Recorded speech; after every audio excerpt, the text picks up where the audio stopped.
दोस्तों,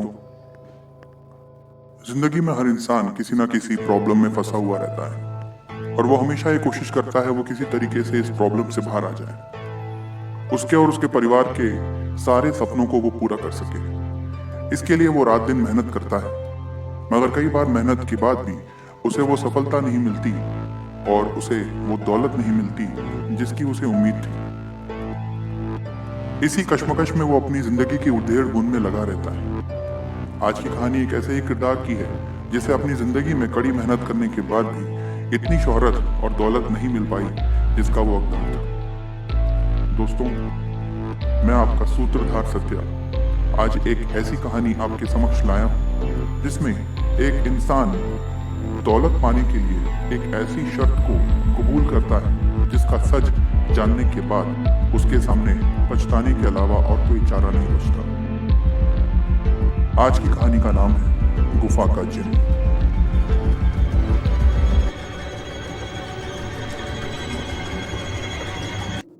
ये कहानी राजेश की है। राजेश लखनऊ शहर में अपनी पत्नी के साथ रहता है। वो एक बैंक में कैशियर है। राजेश की पत्नी राजेश की नौकरी और उसकी तनख्वाह से बिल्कुल खुश नहीं थी। वो आए दिन राजेश को ताने मारती। उसकी पत्नी के ऊंचे और महंगे शौक राजेश के लिए एक बहुत बड़ी प्रॉब्लम बन चुके थे। आए दिन पत्नी की नई नई डिमांड्स और उसके तानों ने राजेश का जीना मुश्किल कर दिया था। एक दिन राजेश ने इसी दबाव में आकर एक बहुत बड़ी गलती कर दी। राजेश ने अपने बैंक के कैश में से कुछ पैसा चुरा लिया। अभी वो ऑफिस से निकलकर अपने घर की तरफ चला ही था कि उसके फोन पर उसके मैनेजर का कॉल आया। उसके मैनेजर ने कहा, राजेश, मुझे पता चल चुका है कि तुमने कैश में से कुछ पैसा चुराया है और मैं इसकी रिपोर्ट पुलिस में और मैनेजमेंट से करने वाला। कल सुबह जब तुम ऑफिस आओगे तब तुम वो पूरा पैसा मुझे लौटा दोगे और चुपचाप नौकरी से इस्तीफा दे दोगे, नहीं तो तुम्हें जेल जाना पड़ेगा। राजेश का दिमाग खराब हो चुका था। एक तो वैसे ही घर में वो अपनी बीवी से परेशान था, ऊपर से ऑफिस में एक नया प्रॉब्लम आ गया। अब वो अपनी नौकरी से भी हद हो चुका था। परेशान राजेश ने अपनी गाड़ी पहाड़ की तरफ मोड़ दी। अब उसके सामने एक ही सोल्यूशन था, वो आत्महत्या करने जा रहा था। जैसे ही वो पहाड़ी पे चढ़ा और कूदने की तरफ झुका, तभी उसे आवाज आई, मेरे पास आओ राजेश, मेरे पास आओ राजेश। राजेश ने चारों तरफ देखा, उसे दूर दूर तक कोई नजर नहीं आया। वो फिर दोबारा जैसे ही चट्टानों पर कूदने के लिए आगे बढ़ा, उसे वो आवाज फिर सुनाई दी और इस बार उसे आवाज साफ साफ सुनाई दी। आवाज ने कहा, इस बार वो आवाज काफी स्पष्ट थी। राजेश उसी दिशा में चल पड़ा जिस तरफ से वो आवाज आ रही थी। धीरे धीरे वो आवाज स्पष्ट होती जा रही थी। उस आवाज में एक अजीब सी कशिश थी जो राजेश को अपनी तरफ आकर्षित कर रही थी। कुछ समय बाद उसने अपने आप को एक गुफा के सामने खड़ा पाया। वो आवाज उस गुफा में से आ रही थी। अब उस आवाज ने राजेश से कहा, राजेश, डरो मत, अंदर आ जाओ। राजेश, मैं तुम्हें कुछ नहीं करूंगा। राजेश बिना कुछ सोचा समझे अंदर चला गया। कुछ दूर अंदर जाने के बाद उसे एक रोशनी दिखाई दी। वो आवाज उस रोशनी से आ रही थी। उस आवाज ने कहा, तुम्हारा नाम राजेश है, मैं तुम्हें जानता हूँ। तुम बहुत परेशान हो,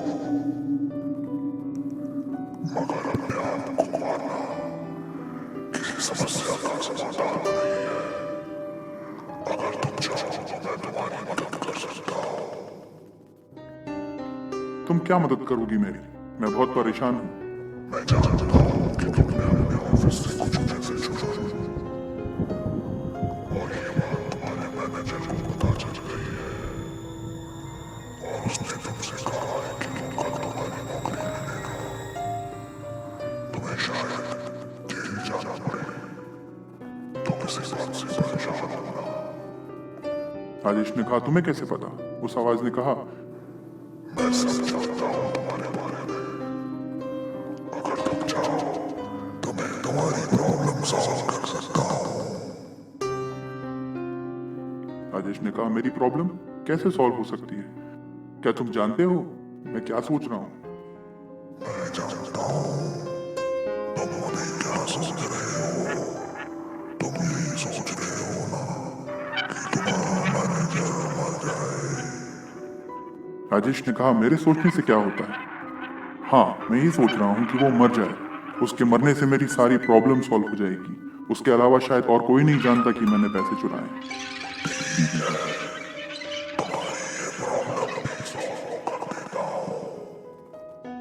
अचानक वो रोशनी गायब हो गई। राजेश कुछ देर तक वहीं रुका रहा, मगर जब उसे लगा कि जो कुछ हुआ शायद वो उसका भ्रम था, वो वापस अपने घर की तरफ चल दिया। उसने सोचा कि जो होगा वो दिखा जाएगा। अब जब चोरी कर ही ली है तो उसका फल भुगतने को राजेश तैयार हो चुका था। अगले दिन सुबह जब राजेश तैयार होकर अपने ऑफिस की तरफ निकला, उसका फोन बजा। फोन पर उसके ऑफिस का एक मित्र था। उसने कहा, राजेश, क्या तुम जानते हो कल रात में क्या हुआ? राजेश को लगा कि शायद उसके दोस्त को भी पता चल गया कि उसने पैसे चुराए, मगर फिर भी उसने कहा, नहीं, मुझे कुछ नहीं पता, क्या हुआ? उसके दोस्त ने कहा, राजेश, कल रात में अपने मैनेजर साहब का एक्सीडेंट हो गया और वो चल बसे। ये बात सुनते ही राजेश के हाथ पैर ठंडे पड़ गए। उसे एकदम वो गुफा वाली बात याद आ गई। उसकी प्रॉब्लम सॉल्व हो चुकी थी। राजेश का मैनेजर मर चुका था। अभी भी राजेश को यकीन नहीं हो रहा था कि जो कुछ हो रहा है वो सच है। शाम होते ही राजेश दोबारा उस गुफा के सामने जा पहुंचता है। वो आवाज उसे अंदर बुलाती है। जैसे ही वो अंदर जाता है, उसे वही रोशनी दिखाई देती है। उस रोशनी से फिर वही आवाज आती है।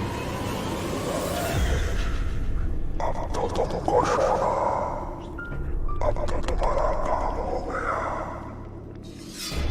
राजेश अब समझ चुका था कि हो ना हो ये कोई जिन्न है जो उसके लिए काम कर रहा है।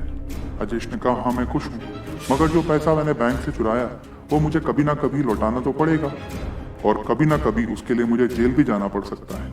काश ऐसा होता कि मेरे पास ढेर सारा पैसा होता तो मैं अपनी पत्नी को खुश रख पाता और मैं इस छोटी मोटी नौकरी को छोड़कर अपना एक धंधा चालू कर लेता। अच्छा, तो अगर मैं तुम्हारी ये प्रॉब्लम सॉल्व कर दूं, तो क्या तुम खुश हो जाओगे? राजेश ने कहा, ये प्रॉब्लम तुम कैसे सॉल्व कर सकते हो? सुनो, जब तुम इस गुफा से बाहर निकलो तो एक पर्वत का पेड़ है। उस पेड़ के नीचे दो पत्थर रखे हैं। उन पत्थरों को उठाओ, तुम्हारी किस्मत खुल जाए। राजेश तुरंत उस गुफा से बाहर निकला और उस बरगद के पेड़ की तरफ चल दिया। जैसे कि उस आवाज ने कहा था, उस पेड़ के नीचे दो बड़े बड़े पत्थर रखे थे। राजेश ने अपनी पूरी ताकत लगाकर उन पत्थरों को हटाया, और जैसे ही उन पत्थरों को हटाया, राजेश ने देखा कि वहां पर एक छोटा सा संदूक रखा है। उस संदूक को खोलते ही राजेश की आंखें चौंधिया गई। उस संदूक के अंदर सोने की अशरफियां थी। इतनी सारी अशरफियां देखकर राजेश एकदम पागल सा हो गया। वो सारा सोना उठाता है और चुपचाप अपने घर चला जाता है। अगले दिन उनमें से कुछ अशरफियां उसने एक सुनार के यहाँ बेच दी। उस पैसे से उसने अपने बैंक में पैसा लौटा दिया और बैंक की नौकरी छोड़ दी। अपनी बीवी के लिए ढेर सारे गहने और नए नए कपड़े और सारा सामान जो उसकी बीवी को हमेशा चाहिए था, उसकी बीवी के लिए वो ले आया। उसकी पत्नी उससे बहुत खुश हो गई। कुछ दिनों में राजेश ने अपनी खुद की एक दुकान खोली। राजेश की जिंदगी में सब कुछ बहुत अच्छा हो रहा था। इतना पैसा राजेश ने पहले कभी नहीं देखा था। उसकी दुकान भी बहुत अच्छी चल रही थी और वो काफी पैसा कमा रहा था। धीरे धीरे वो उस बरगद के सोने को भी बेच रहा था और उसका पैसा भी वो जोड़ रहा था। उसकी पत्नी भी उससे बहुत खुश रहने लगी थी और रोज रोज की जो किटकिट वो झेलता था वो अब खत्म हो चुकी थी। राजेश अपने इस पैसे के नशे में चूर होकर बहुत घमंडी इंसान बन चुका था। मगर एक दिन राजेश की दुकान के सामने एक नई दुकान खुल जाती है। वो दुकानदार ग्राहकों को अलग अलग टाइप की स्कीम्स और अच्छी सर्विस देकर राजेश की दुकान के कस्टमर्स को भी अपनी तरफ खींचने लगता है। धीरे धीरे राजेश की दुकान के सारे ग्राहक उस नई दुकान की तरफ डाइवर्ट हो जाते हैं। राजेश को यह बर्दाश्त नहीं होता। वो किसी तरीके से उस दुकानदार को अपने रास्ते से हटाना चाहता है। तभी उसे याद आता है उस गुफा का, उस जिन्न का। वो तुरंत उस शाम गुफा के सामने चला जाता है। वहां पहुंचकर वो जिन्न को आवाज लगाता है। गुफा के अंदर से आवाज आती है,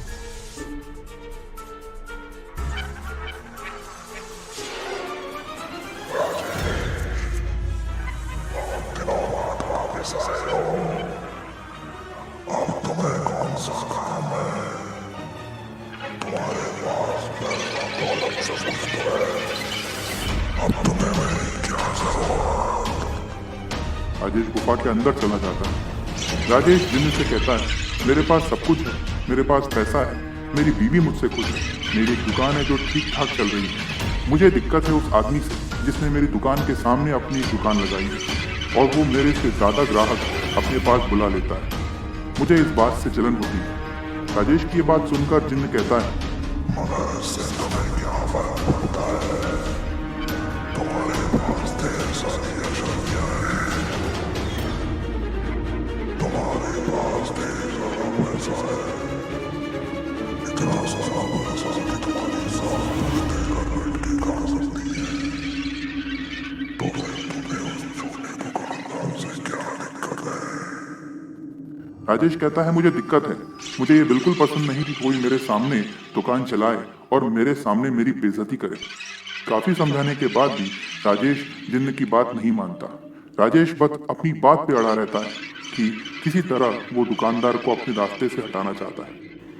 जिन्न आखिरकार उससे पूछता है, क्या तुम जीतना चाहते हो? क्या ये तुम्हारी तीसरी इच्छा है? मैं उस दुकानदार को तुम्हारे रास्ते से हटा दूंगा।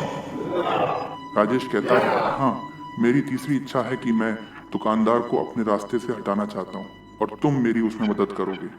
राजेश के ये कहते ही वह रोशनी एक इंसान का आकार ले लेती है।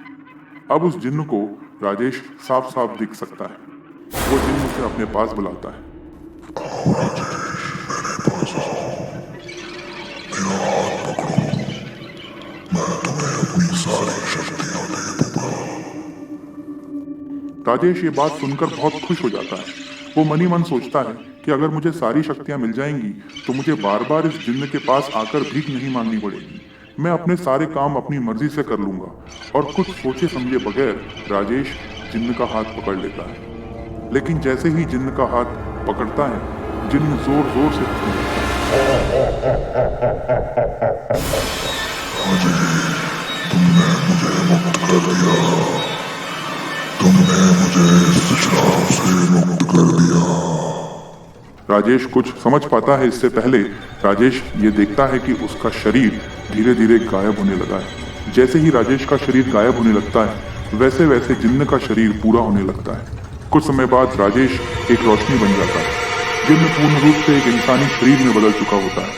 जिन्न हंसता है और राजेश से कहता है, बेवकूफ आदमी, अब मैं आपके श्राप से मुक्त हो चुका हूँ। अब तुझे इंतजार करना पड़ेगा सालों साल तक, जब तक तुझे अपने से ज्यादा लालची और कोई ना मिल जाए जो तुझे इस श्राप से मुक्त करा सके। मुझे इस श्राप से मुक्त होने में सालों लग गए। अब तू भी इंतजार कर जब तक तुझे कोई ऐसा ना मिले जो आकर अपनी तीनों इच्छाएं पूरी कराए। तब तक तू यहाँ इसी जिन्न के अवतार में रहेगा, इसी गुफा में बंद रहेगा। तू कभी यहाँ से निकल नहीं पाएगा। आपको ये कहानी कैसी लगी? आप कमेंट करके हमें जरूर बताइएगा। ऐसी ही रोचक और डरावनी कहानियों को सुनने के लिए सब्सक्राइब करें कहीं अनकहीं। धन्यवाद।